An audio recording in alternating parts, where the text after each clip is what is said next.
Magandang araw mga kaibigan. Bigyan natin ng reaction, opinion itong post ang balita ngayon.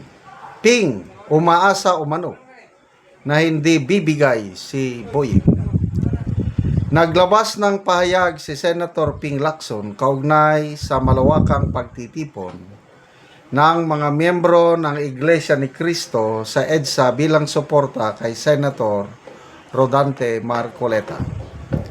Ayon kay Lacson, naniniwala siyang hindi magpapadala si Ombudsman Boying Rimulya sa anumang pressure na maaring idulot ng rally at mananatili umano itong kikilos batay sa batas kapag naisampa na ang kasong plunder laban kay Senator Marcoleta. Payag ni Senator Ping, I trust that Ombudsman Rimulya won't cave in to the INC rallies and pressure. Not today, not tomorrow, and certainly not when Senator Marcoleta's plunder case is filed in court as earlier announced.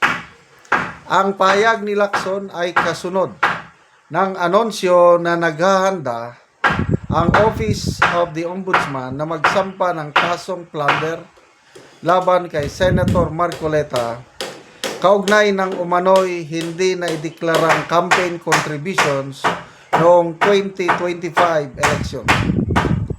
Mariing tinanggi ni Senator Marcoleta ang mga aligasyon at iginiit na ang kaso na may layuning patahimikin siya at pigilan ang kanyang patuloy na paglalantad ng umano'y katiwalian.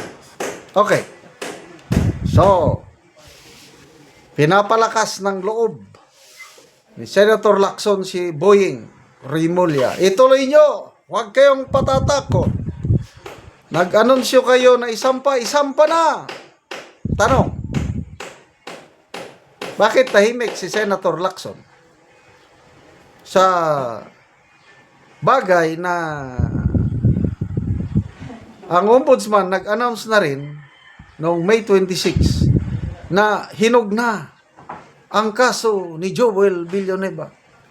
Ngayon, biglang nawala ang pagkahinog. Biglang kumambyo ang Ombudsman na wala pang maisasampa kay preliminary investigation pala. Tahimik si Lacson doon. Bakit? Dahil ba kumampi na sa kanila si Joel Villanueva? Lalo tuloy napapatunayan ang espekulasyon ng nakakarami na may pinipili, may kinocover upan. Kung si Marcoleta, sabing ituloy, huwag padadala.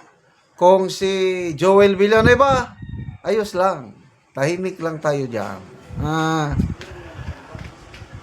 Ano yung pahayag ni Senator Lacson lately? Na hindi daw matatawaran ang kanyang hangarin na labanan ang katiwalian sa gobyernong ito. Wow naman, we were not born yesterday. Kaya kung, totohanan, kung yung dati pang Lacson noon, na walang inuurungan, walang kinakatakutan, yung Lacson na matagal lumaban sa korupsyon sa bansa, baka by this time, tapos na ang Blue Ribbon Committee hearing. Na tukoy na ang mastermind kasi go where the evidence leads. Ganun lang kasimple. Being a PNP chief, alam niya, nandyan na ang mga leads sa kanyang harapan. Kailang hindi niya inimbestigahan. Nakakapagtaka. Siya mismo ang nagsabi na may kickback na natanggap si dating Secretary Amina Pangandaman at Yusek Bersamin. Sinabi niya yan. Bakit hindi niya pinatawag? Bakit hindi niya inimbestigahan? Madami pa. Kaya ngayong partial report niya, nilangaw. Kulang sa perma. Baka first time ito nangyari na ang Blue Ribbon report partial lang. Ayaw pirmahan ng mga kapwa niya senador. Bakit? There is something wrong. May pinagtatakpan. So ngayon, dahil napipintong sampahan ng kaso, ma-aresto ang kanyang mortal na kalaban sa Senado, si Marcoleta. Ayan, all out support si Senator Lacson kay Boying Rimulya. Samantalang tahimik siya sa mga kaso na despite earlier announcement na isasampa na kaso laban kay Escudero at kaso laban kay Villanueva, tahimik si Lacson. Nagpasalamat pa nga siya sa dalawa Mga ano daw ito?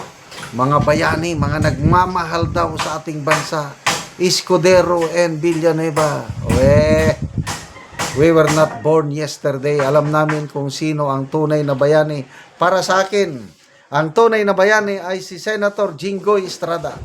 Ang tunay na bayani ay si Senator Marcoleta. Yung Cayetano Black. To me, yon ang mga tunay na bayani. Yon ang nagsasalita, lumalaban para sa mga taong nasa laylayan. Yon yung mga senador na kailangan natin ngayon. Sige lang.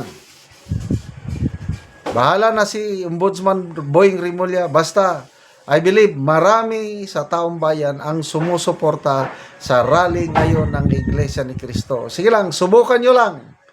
Nasampahan ng kaso, arestuhin at ikulong si Senator Marcoleta. Tignan natin. Hindi ninyo kaya ang Iglesia ni Cristo. Hindi sila nag-isa. Maraming Pilipino kahit hindi membro ng Iglesia sumusuporta sa ipinaglalaban ni Senator Rodante Marcoleta. Salamat mga kaibigan sa inyong pagsubaybay sa channel nito.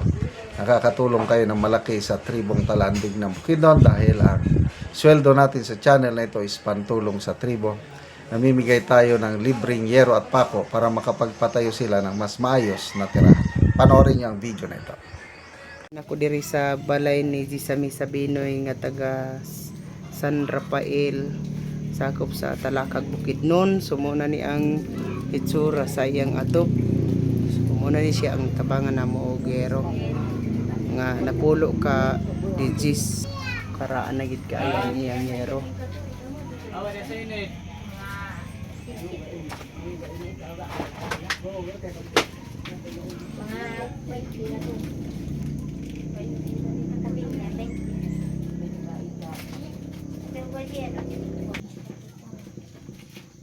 So mao na ni ang pulihan niya karon sa yero nga iya natabang sa iya ha. So mag-atop na ni karon.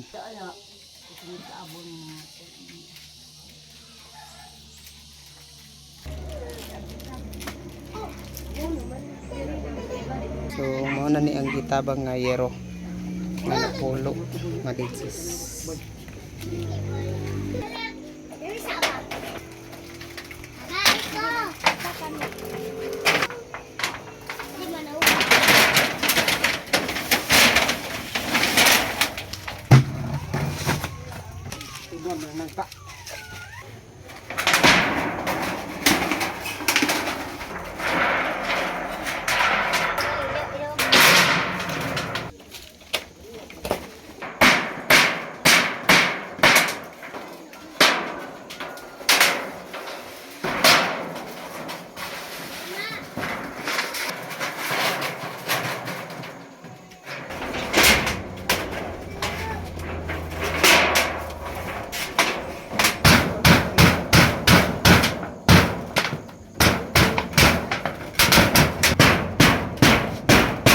Og karon humanagid sa pag-atop ang ginatabang nga yero.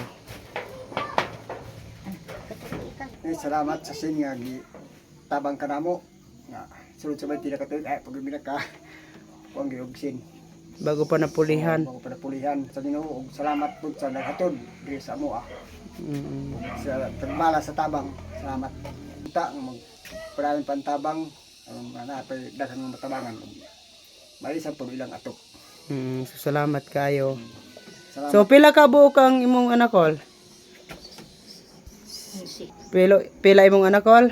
11. 11. So dagan-dagan gyud. So tanan na sila nakapamilya. Patuloy ang pamilya. Tulo ang wala nakapamilya. So siyam ang nakakuha na. Oo. So salamat kayo kol. Yes.